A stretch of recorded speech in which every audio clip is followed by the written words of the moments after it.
We might wait just another minute. I see a few more that might be signing in.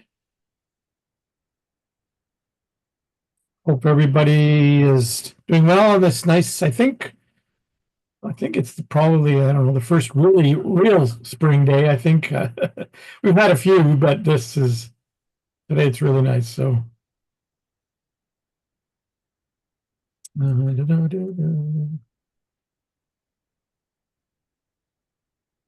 All right, I'm going to, while we're waiting, tee up the presentation here. There we go.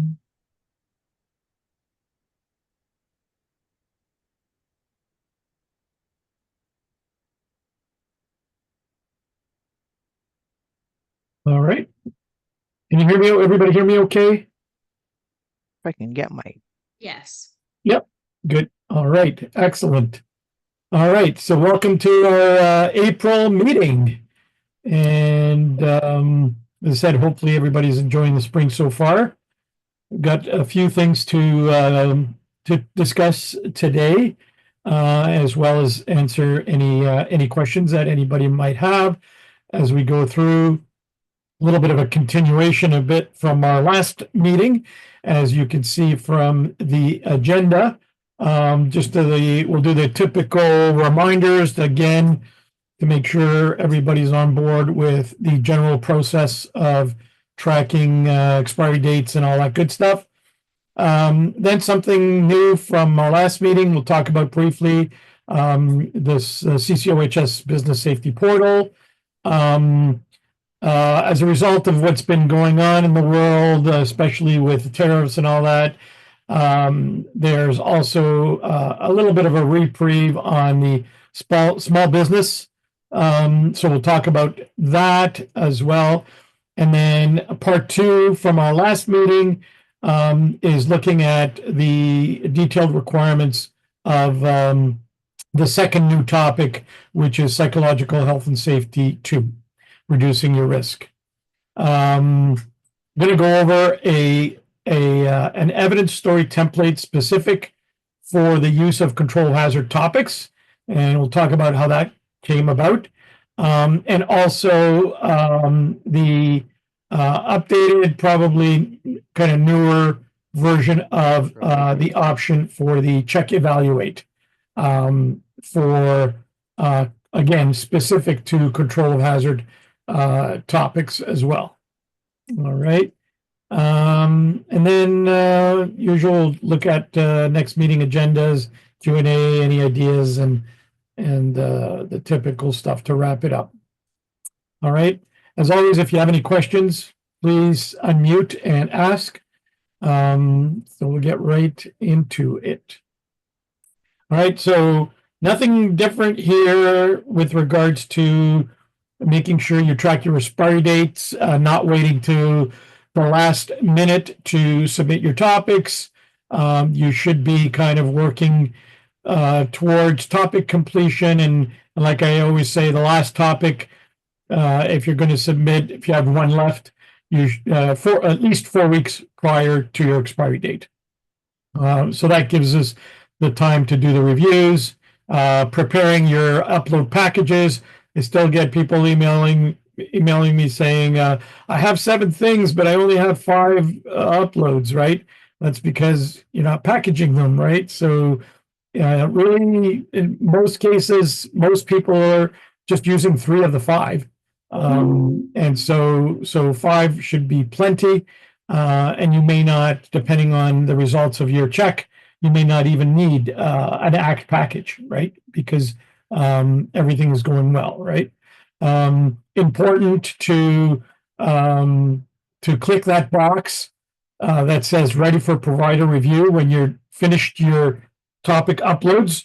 The standard status of your action plan is always going to be draft, and you have to click a box and then hit save at the bottom of the page in order to change it for ready for review.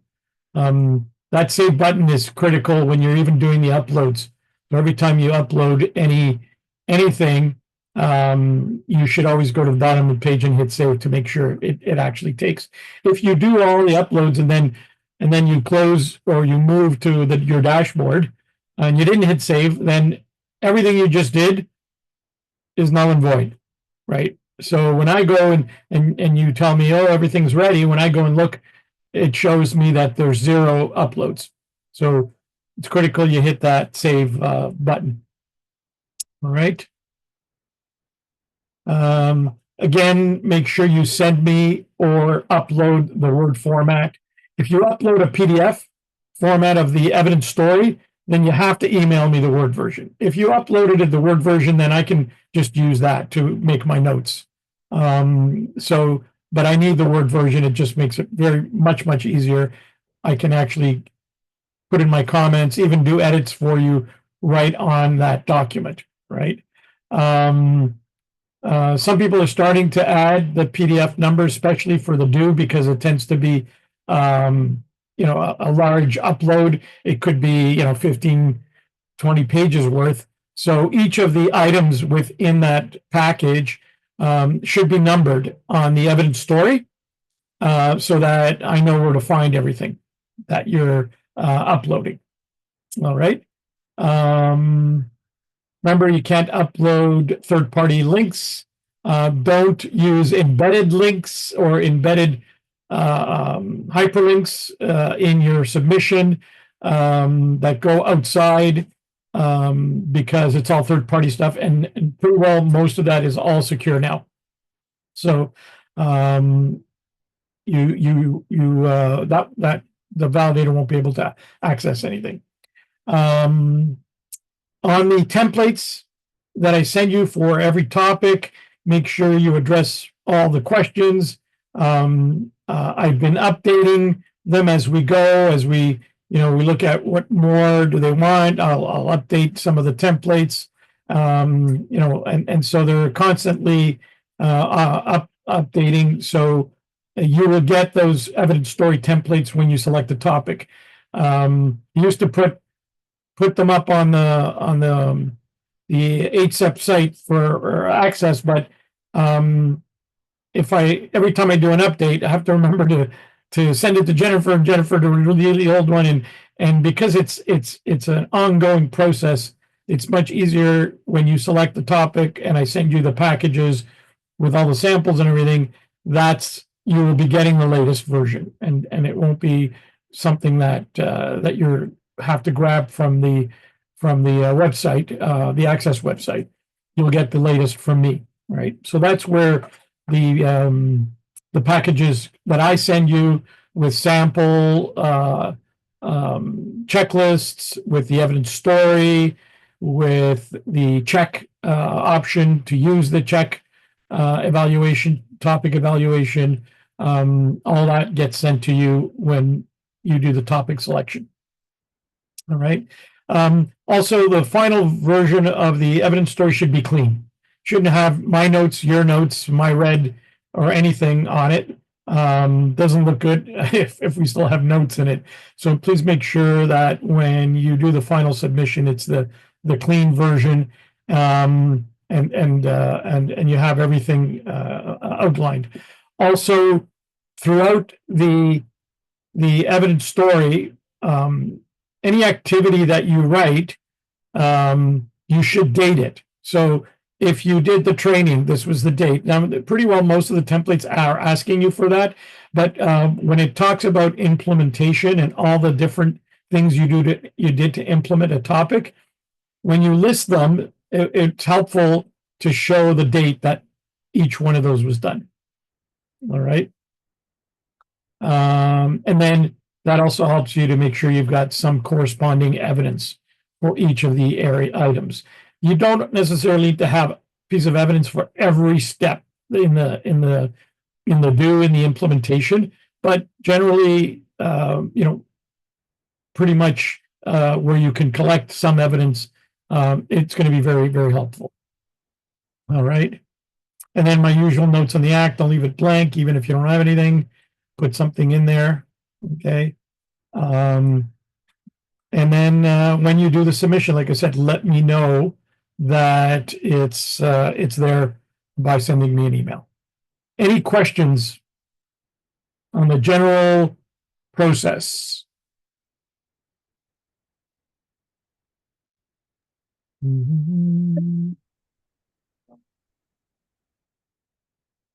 Okay, I don't see any typing in the chat, and I don't hear anything. So I'm assuming you're clear with that. All right, so about, I don't know, maybe about a week ago or 2 weeks ago, the WSIB, I guess in consultation with the CCOHS, Canadian Centre of Occupational Health and Safety, I guess cut a deal to provide all WSIB account members with access to a portal that they call the Business Safety Portal. And so you get it for free. I think, I don't know if you're not a WSIB member and you try to access it, you would have to pay a subscription or something. Apparently it's like $1,700, right? So you're going to get it, you get access to this for free. How do you find it? You'll notice now that when you go to your online services account, you'll see there's a new link. It actually says new for now, and it probably eventually it won't be, so take that away. But it's access free health and safety resources, right? And so if you click on that now, it'll take you to the CCOHS site. I do think you have to put your email name. You kind of have to register your seat in this portal. And then there's all kinds of resources there, templates, manuals, some online courses. So take a look at it, and certainly some resources. I think there's a lot on some specific hazards. So it's well worth spending the time to take a look at what may be there that could be helpful to you, right? And it doesn't cost you anything. So that's something new, and I encourage you to take advantage of it. Some of you may have gotten an email from WSIB directly announcing it. So because they are doing a promotional campaign on this now. We just got wind of it at our last meeting. All right. Any questions on that?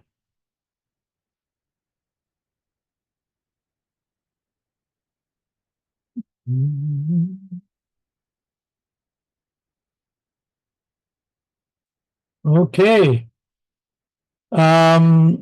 Temporary exemptions for topic selection. So as you know, the topic selection criteria is new, meaning that you don't have a written standard for it that you've ever done, no matter whether you did it in safety groups or anywhere else that has been approved, right? And if you did, then you can't select that topic. So any legacy safety group element that's equivalent to an HSEP topic, you couldn't do it. But what they've done now, for now, I guess, I don't know how long it's going to be. I think they said for this year, but don't quote me.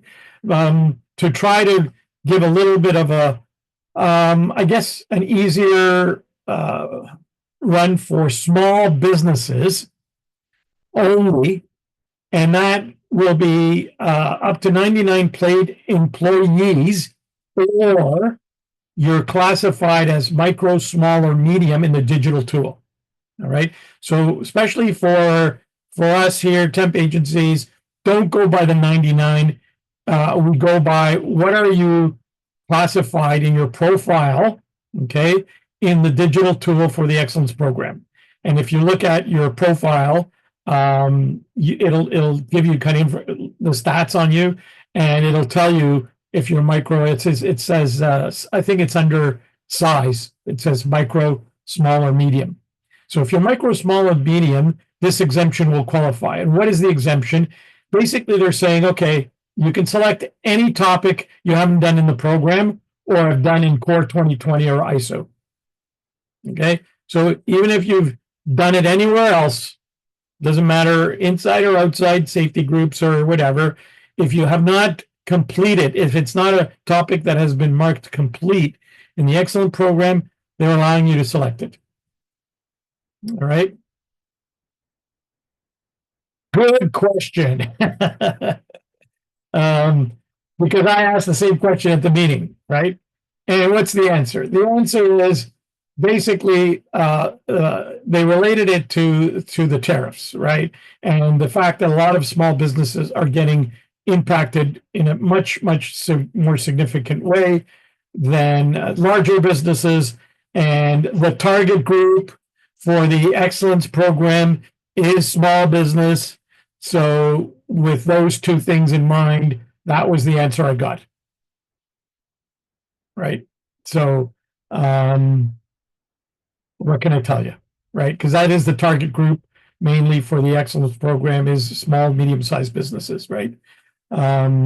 So that was the answer they gave me. Right.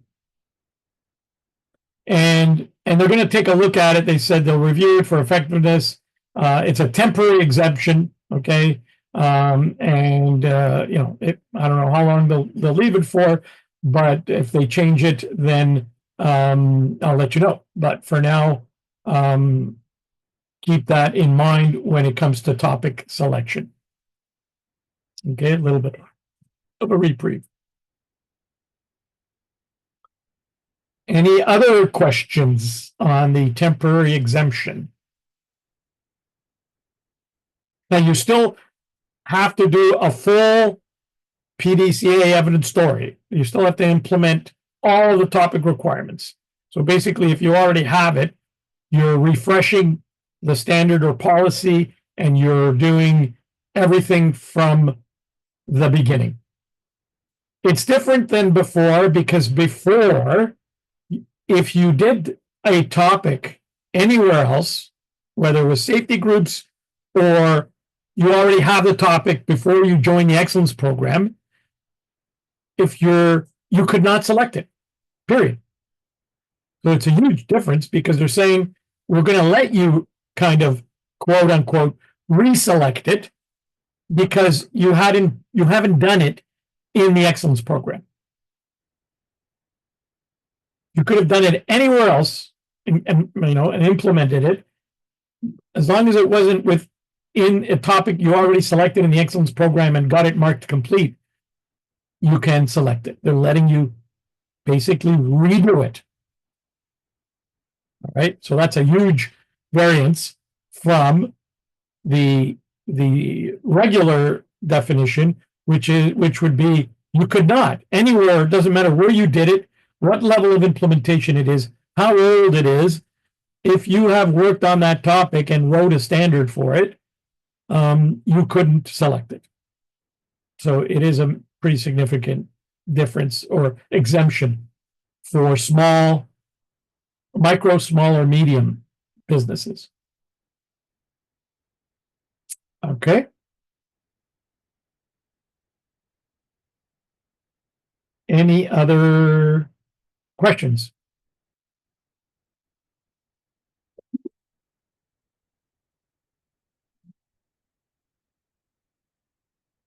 Right.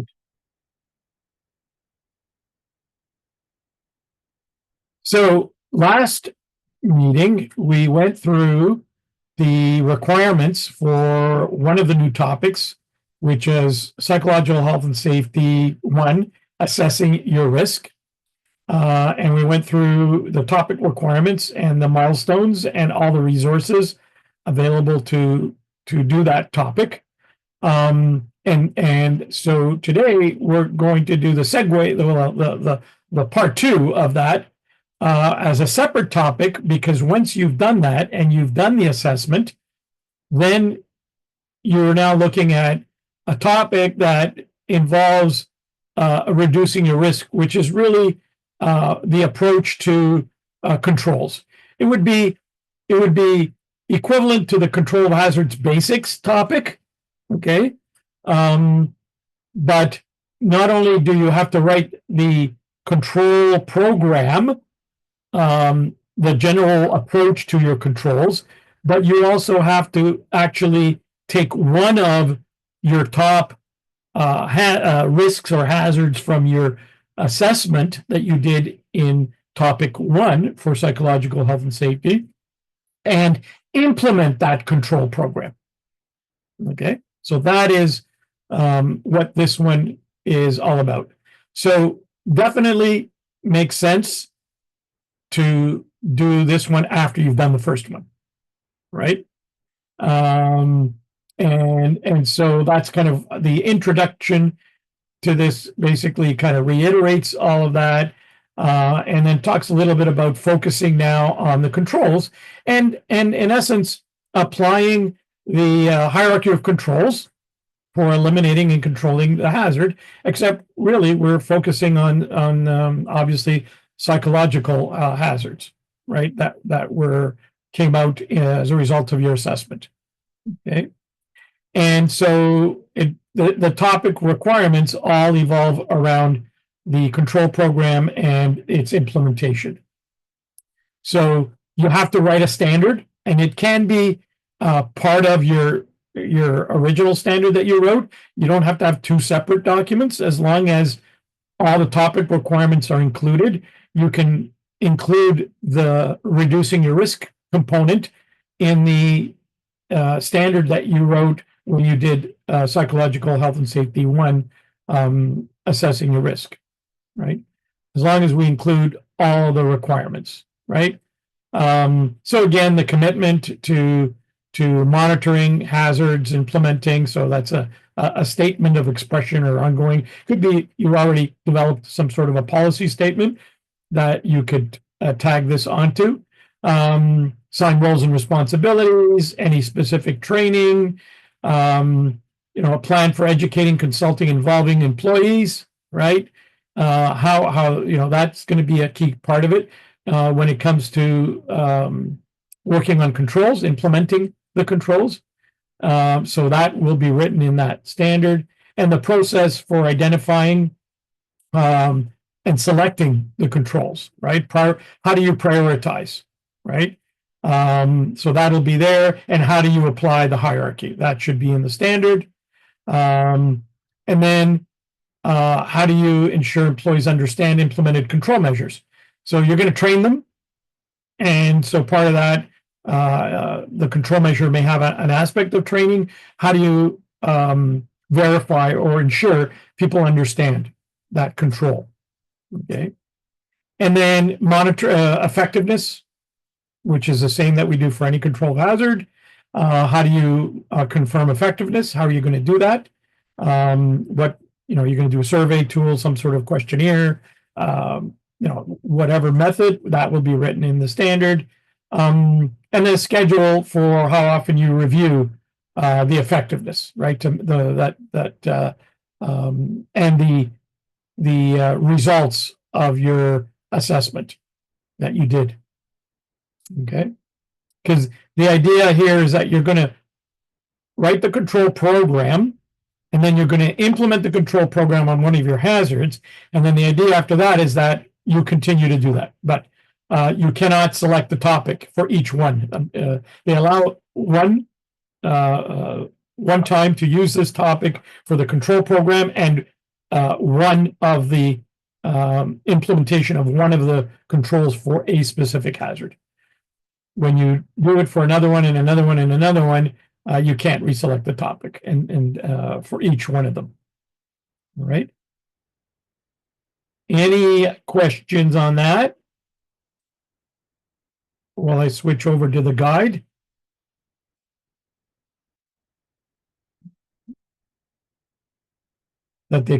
Right. So you'll recall last meeting that they created this guide, and it has the support documentation for both of the topics in one guide. So last meeting, we looked at all of the milestones for assessing your risk. And so same thing here, they have for reducing risk, they have the milestones. So some guidance for that as well. Okay. And remember, in the appendices, there was the sample standard and everything. So all of that is you can be used for both the topics. Okay. So the good part is that a lot of the stuff that you developed in topic 1 of these, you can continue to use like milestone 1, because in the last topic, you had to have a working group for develop that working group.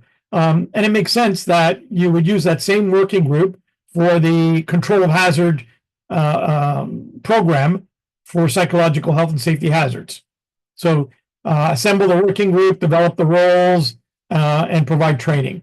So most of that you would have done. The only difference now is that the focus is on the control program, because we didn't talk about a control program in topic 1. Then you're going to write the standard that has all the topic requirements we just looked at for the approach to hazard selection and controls. Okay, so how are we going to, how are we going to select the topics we're going to work on? What is the approach to controls, right? And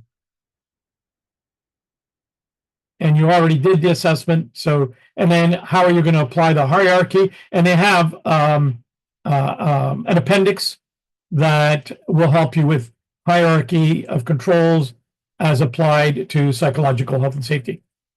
So that's also part of this. So you create the standard, includes details, outline topic requirements, share the plan, communicate it, provide training, and that could be anybody who has a role and responsibility in it would be the target group for training. So you've got all that now written. So now you basically select psychosocial hazard to address, okay, and the controls. So now that you have the approach, you're going to consult with the working group, is going to look at the biggest risk to your employees' mental health. So look at your assessment. Which one are you going to pick from there to work on? And it gives you kind of an outline of how do you go about doing that selection. Okay. And then you will discuss the controls from Appendix 4 that you're going to use. And then you're going to implement what you're going to, well, here it's more what you will need to implement the controls. Are there any barriers? How will you measure whether the controls that you're going to implement for that one risk is reducing the level of risk? So that is milestone 3, and the expected tasks. Again, select the hazard that you will address with the topic, select the new controls that you'll be implementing, and determine how the controls will be implemented. Once you've got all that, then you actually implement them. So milestone 4, implement the new controls to reduce the hazard. So they're going to depend on which controls you picked. There may be some training components. There may be some other things that you're going to have to implement in the workplace.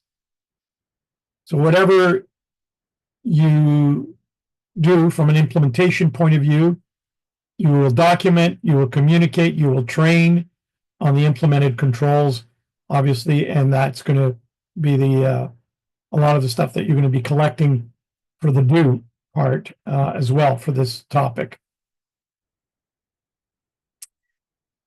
And then milestone 5 will be the check, equivalent to the check.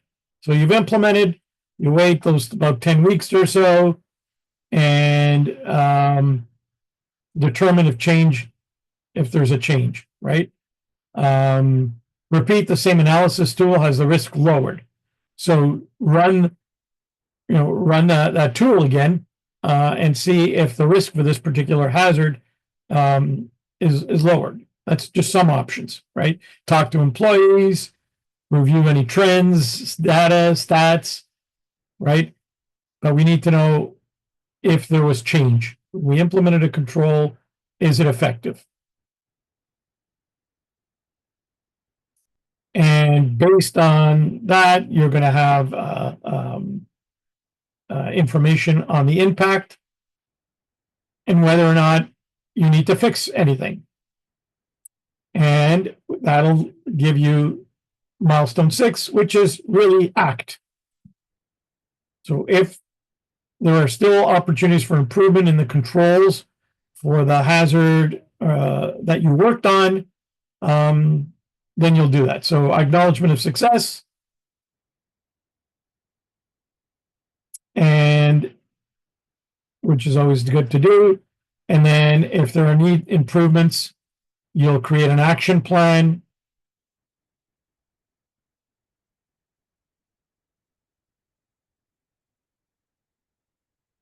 For opportunities for improvement.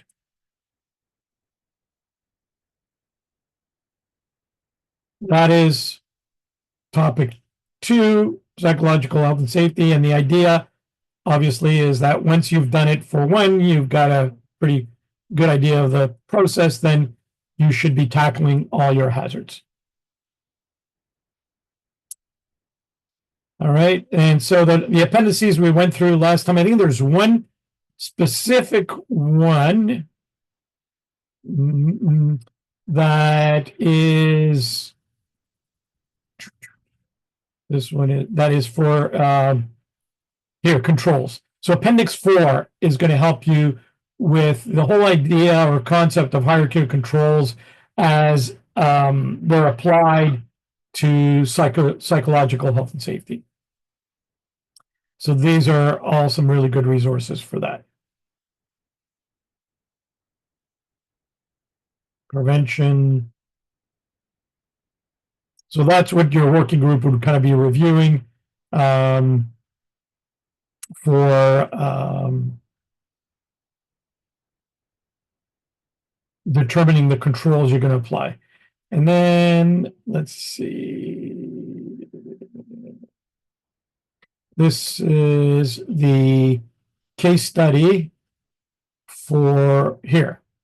So there were 2 case studies, and both the case studies have topic 1 and topic 2 sample. So this is the reducing your risk sample for one of the case studies, right? And so it'd be a good idea. So assembling, so all the milestones and what it would look like for those milestones to be implemented. So there's 2 case studies which also have a sample of what each of the milestones would look like if they were actually being worked on. So that's specific to the topic 2 as well. And I think all of the other ones were general resources. Nothing, yeah, this is just the FAQ. Nothing specific only to topic 2. All right. Any questions, comments, observations? I know we had a little bit of a discussion about the approach for the milestones for, in your world of a temp agency and how that would work and what that would look like.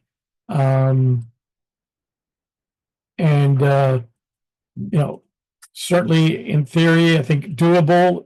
Is it going to take a lot of work? Is it challenging because even your survey group, if you did it one time and then you redid it, the group's going to be different because people come and go, right? So, so there are definitely some challenges, but a lot of the surveys options are electronic, so you could still carry out the assessment. You could include a component of this topic in your handbooks, in your safety orientations, and some of you're using videos. So and until we have somebody step forward and be the guinea pig, we won't have a temp agency case study to work from. So, but that's topic 1 and 2. Questions, comments, observations?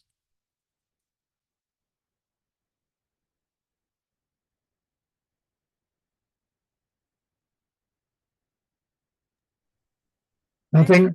I had a comment actually. Comments are welcome. Yeah. It's Dallas Murphy with Workforce. So this is my first time actually working with a staffing agency, as my background is major projects, construction and whatnot.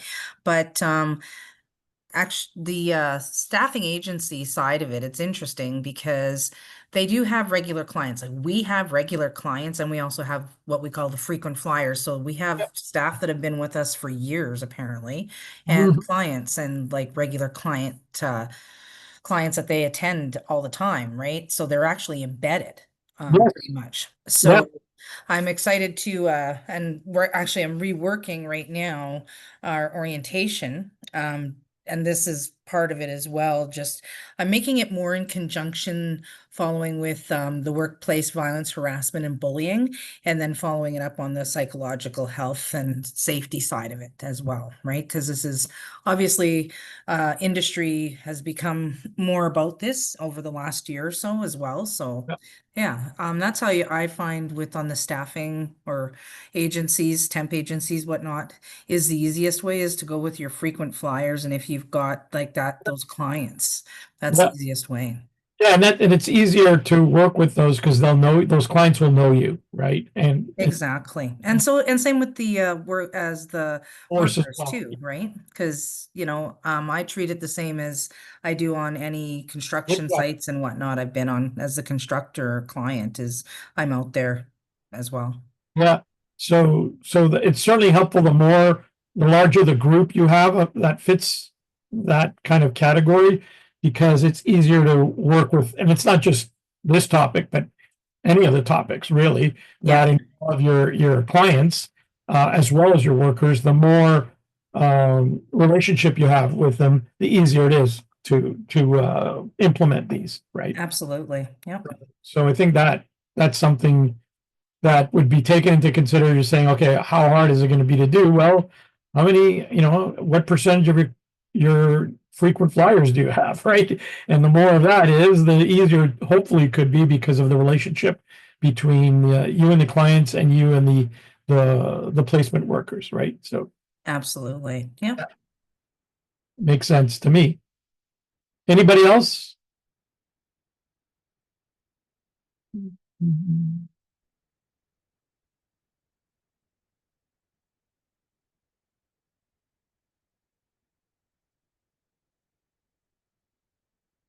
Nobody wants to. Yeah, I know it's a bit to kind of absorb and then put it in the framework of temporary agencies and kind of what would this look like. And it does take I know when I first look at it, it takes a little bit of thinking, ingenuity, with regards to how we would go about uh, doing the plan, do, check, act for these.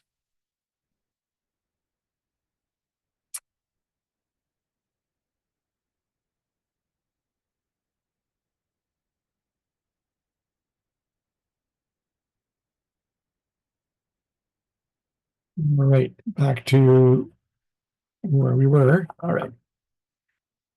All right. If there are no other questions on that, and if you do, if any do come up as you're thinking about it or looking at topic selection, please just reach out to me and we can try to tackle them together. This is just the okay. All right. So the next is the ongoing saga related to control of hazard topics. So at the last meeting, we talked about some of the issues and challenges, and that I was trying to meet with the WSIB, with validator group, and myself and the program management consultant, and so we did have that meeting and kind of looked at historically, what were some of the issues with some of the submissions? What are the expectations? And I tried as much as we're going to get a little bit of clarification. But at the end of the day, they said, look, all the topic requirements for a controlled hazard topic will apply, right? What we can look at is examples of how you could apply them when it comes to a temp agency, and what are some of the expectations. And so, in order to make the expectations, evident and not necessarily, always clarifying, but making sure that we're addressing them, the main aspect they're going to look at is the topic requirements, right? And so the slide here is very clear, straight from the topic requirements guide.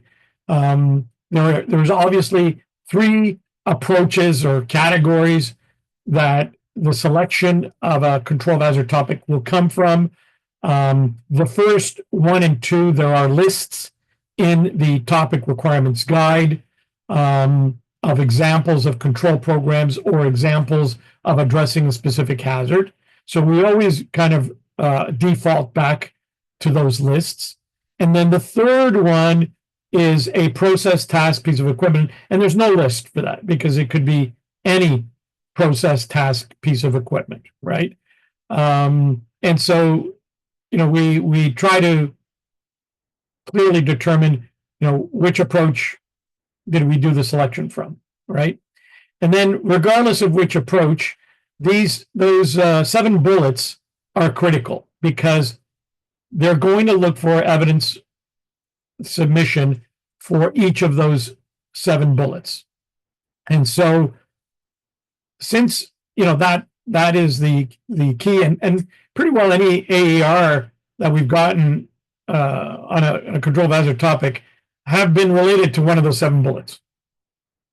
All right. It was either not clear, not enough, related to one of the areas, right? And so what I said, okay, how can we make sure that on a submission we address all of those areas? And so what I tried to do and based on our discussion in my as well is okay, and even some of the general information on controlled hazard topics that they've published in general, I said, okay, let's take a look at doing a very specific evidence story that aligns with these topic requirements. So that's what I have done. So I have now a control of hazard topic evidence story template. So I want to go through with you, and then I want also to encourage any of you that are working on a control of hazard topic to use the new template. Even though you've already created evidence story, just copy and paste everything and then fill in the blanks that maybe you already don't have on your current one into this version so that we can make sure that we're addressing the topic requirements, right? So the first part of the form, okay, relates to, which approach, right? So I remember they wanted us to pick the approach. And so the first thing here is it 1, 2, or 3? And it can only be one of them, right? Some people are putting X's on all of you, and it's only one of them. When we did the topic selection, we would have agreed or talked about where it falls into, okay? Then the questions, right? And the questions are based on the kinds of things they've been asking for in the AERs too. Like how many employees are exposed to the hazard, right? Why do they want to know that? Because then it makes sense that when you're doing your submission for sample size, if it's, you may have 400 placements, but there may be only 40 that are exposed to the hazard. Well, that's really the group we're talking about when we're doing the submission. We're not talking about 400, we're talking about 40. And how many client sites? So for you, locations would be equivalent to client sites. Again, that hazard may only exist in a handful of client sites. So we're kind of narrowing down their expectation of what the submission would look like by giving them some of that basic demographic information, right? And then, as we usually do, tell them, why did you select the topic, how the hazard is not controlled, and why it exists, right? Because if you can't answer that question, that the hazard is not controlled, then why did we pick the topic? Because you have to do new stuff, okay? You can't pick a controlled hazard topic to document everything you're already doing. There won't be any new controls, and therefore you can't pick it because you have to be doing some work, right? It has nothing to do with the definition of new in the topic. It has everything to do with what are you implementing from a controls point of view that's new, so that there's work that you actually did here other than writing out what you did, right? So that is, that'll help the validator when you describe that, okay? Then you've got to identify that hazard. You've got to either have your own risk assessment tool that includes application of the hierarchy of controls, okay? And that's why, like with any control hazard topic, if you haven't done hazard ID, risk assessment, and control hazard basics, you're going to have a hard time with a control hazard topic because you don't have a risk assessment tool, right? Now, the programs that say you can't, and that's why, for those people that don't, I created the hazard and hierarchy form because they don't have a risk assessment tool that they can do on that hazard. So you have to do a risk assessment and provide that as evidence. So I've even, in this template, anything that should be provided as evidence, I put add to evidence package, right? Because they're going to want it, they're asking for it, they're going to want to see it, right? Then you're going to do a control program for the hazard. You're going to write a standard policy, and it has to have the topic and legal requirements, okay? This must include implementation of all the control measures, add to evidence package. So in your risk assessment, if you did a proper one, it's going to give you the controls that you're going to implement to reduce the risk level. Well, those controls should be written out, the who, what, when, and how, in your standard or your policy, whatever you call it. So the risk assessment feeds what your policy is going to include. So everything should match, right? So how are you going to implement all of those controls from your risk assessment? Well, the instructions for that, the who, what, when, how, will be in that standard. So everything will match. If you have 7 controls listed in your risk assessment, then there should be 7 things you talk about, who, what, when, where, how, in the standard. Then it's got to be approved and dated, okay? Then, as with any topic, there are 3 facets of do: communicate, train / educate, and implement. So the first one is, how did you communicate the standard? And remember, communicate, really, it's putting it on your website, a newsletter, posting a standard on a safety board, emailing it, handing it out, putting in your binders. That's it. Okay? Not to be confused with training, okay, which is now a much more significant aspect of this topic. So you have your standard that you wrote on how you're going to implement the controls, and that standard is going to clearly outline, has to clearly outline how people are going to be trained on that control. And thus now comes the challenge to make sure that you're training your office staff, you're training your temp workers, and even some of your clients. Now, we're not going to do a training program, but you're educating them. That's where they put train/educate. You're educating a client about this new program or control program that you're implementing, right? And again, some evidence of doing that. Now, a lot of the educate piece at the clients will most likely occur at the time you're doing your client site visit. When you're looking at all the hazards, this one is going to be one for discussion, and you're going to educate your client on here's how we look at it. Here's the controls we are putting in place as a temp agency, and here are some of the things that we suggest, recommend. It would be that you do, right? And they don't, like I said, we already had this conversation about you can't force them, but they want to see that you communicated those controls, those recommendations some way. And if it's documented on your client site visit, then that's good evidence that you had the discussion and it was communicated. And there has been some scenarios where there has been some recommendations that client sites implemented, and they thank you very much for the idea, right? So it's not that it's impossible. It's just that we know you can't enforce it, right? And it's also helpful in your standard to have a statement at which threshold you would not do business because of the risk. So the hazard could be so out of control, and the client is resistant to doing anything, and what you are able to do within your control is not enough to keep your worker safe, then at some point you have to make that decision that not to service that client. And so having that in your standard is going to help as well.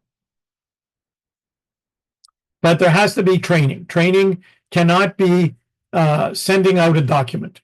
Okay, we're riding a very fine line when we're submitting something that with training and just the acknowledgement signature on a handbook. I think we've been getting away with that. I don't know how long we'll get away with that.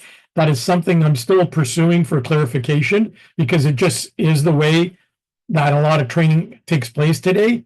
But if you have a little questionnaire, a phone call follow-up, something where there is some feedback from the worker, in general, but specific to their understanding of the hazard and the implementation of the controls, that will be much more clear to qualify as training.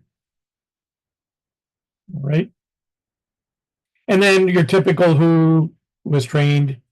So you would list all the different training, like the office staff, clients if you did, temp workers, and the different dates. So you may have more than one who, more than one date.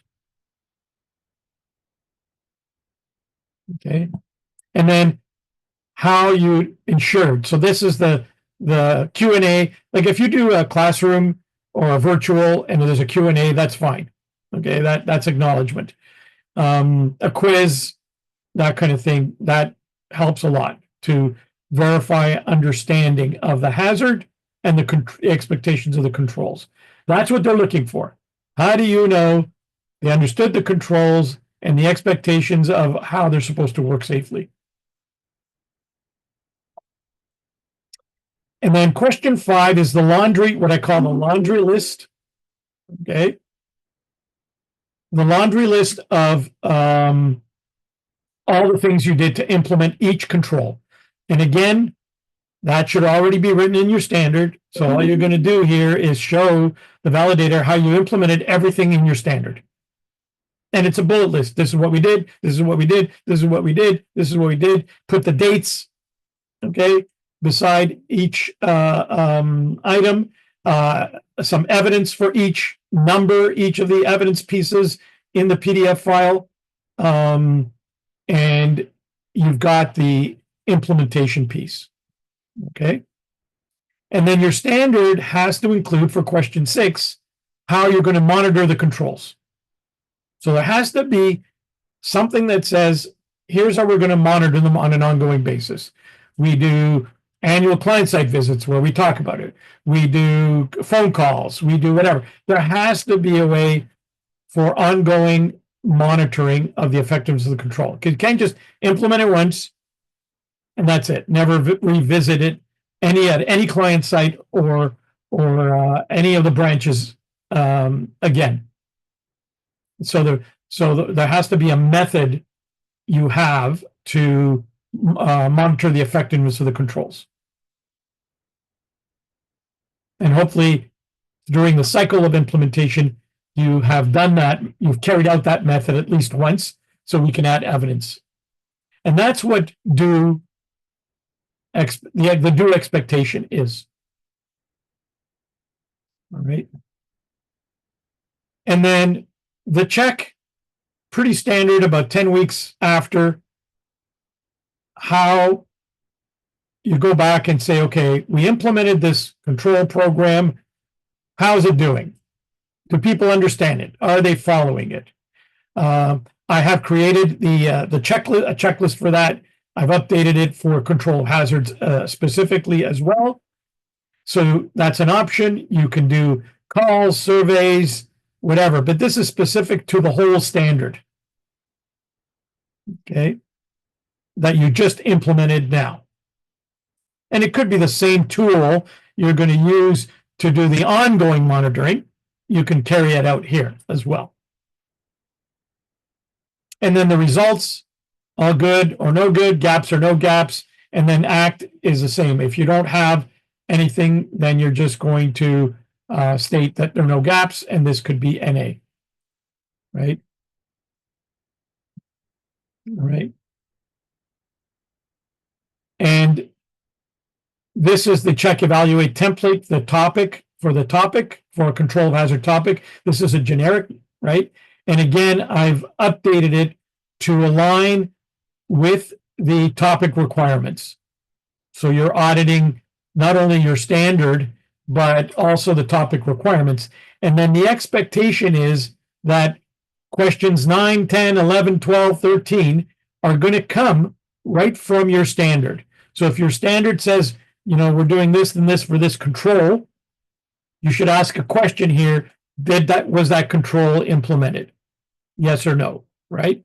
So if you have 7, 8 controls, you probably have to add 7, 8 questions to the template.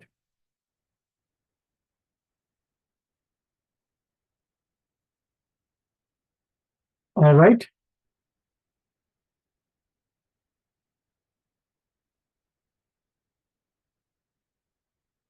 Any questions?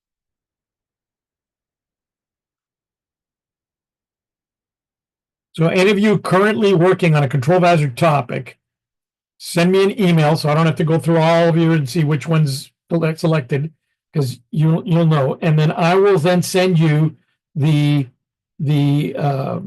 control hazard evidence story template and this template to continue the work that you're doing now on that control hazard topic. All right. Any questions? I know we're about 30 seconds out from the end.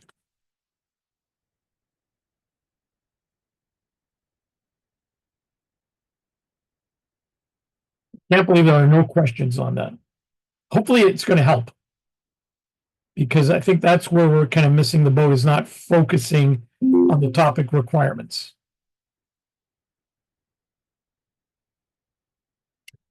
Just looking through my calendar. I have a question, James. Sorry. So with the control of hazards, when you talk about the hierarchy of controls and the recommendations to the client, do we have to go through the hierarchy of controls with them as well to determine where we can kind of change things, or just on our end? Well, yeah, I mean, when you do your client site visit, Yeah. you're going to have a conversation, and it may not be formal, you know, you know, I'd like to talk about the hierarchy of controls with you, right? They may not even know what you're talking about. Mhm. In your mind, you should be going through all the options from the hierarchy. Okay. All right. The more evident, like if you're talking to someone who knows safety, then you should be using the term hierarchy of controls, because most safety professionals know what that is, right? Yeah. If they But- then Yeah. The thing that I think about is because like, so, the control of hazard, that we're thinking to implement would be muscular, like MSD, just the control of, just because of our trends. So we would have to, it would be kind of, yeah, reactive. yeah, but with that one, you should Mhm. narrow it down. When you look at the topic requirements guide, Mhm. don't try to tackle all of the different MSDs. Yeah. Pick the one that's more specific to your type of work that you do placements. Okay. One, right? Mhm. Because there's a list of, I think, 3 or 4, like repetitive, strain, and there's probably overexertion, right? Over, I think. So pick one. Okay. And then if we're scoping it, will we only see the, I guess, reimbursement for that? Well, don't use the word scope, because that's a formal word in the program. It's not, you're not scoping it. You're just applying the topic where the hazard exists. Okay, perfect. I mean, I mean, if you do, office placements and they're, overexertion or repetitive, repetitive is not a good one, but overexertion probably won't be applied to those client site visits, right?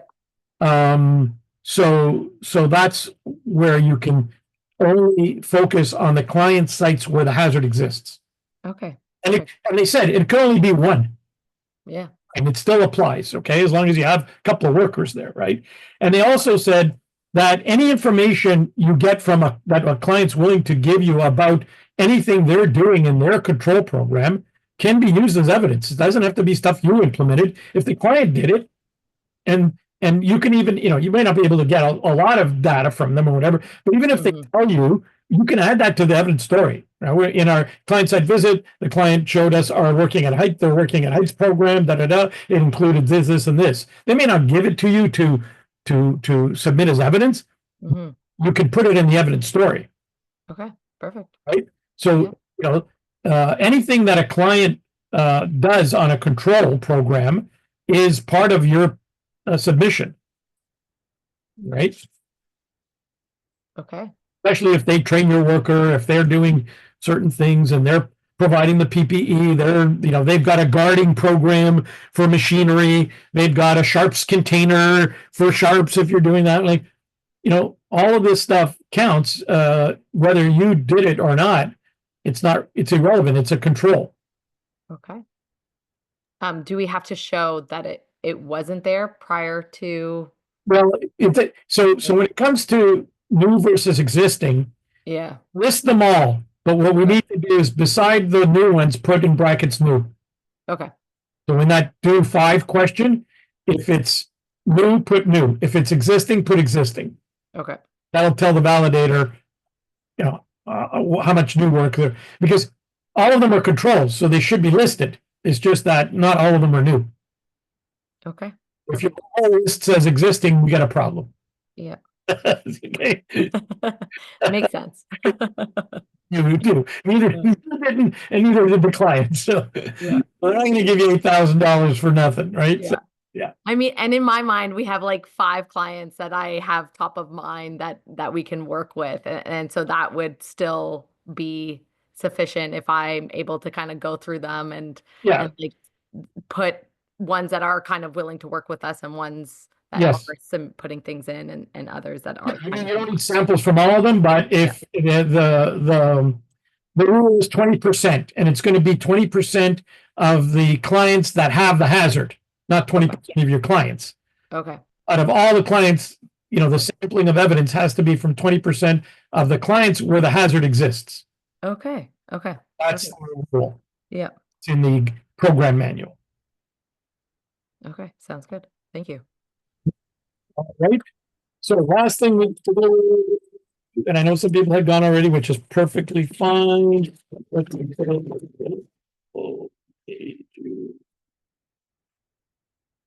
Um, probably let's tentatively look at July 10th for our next meeting.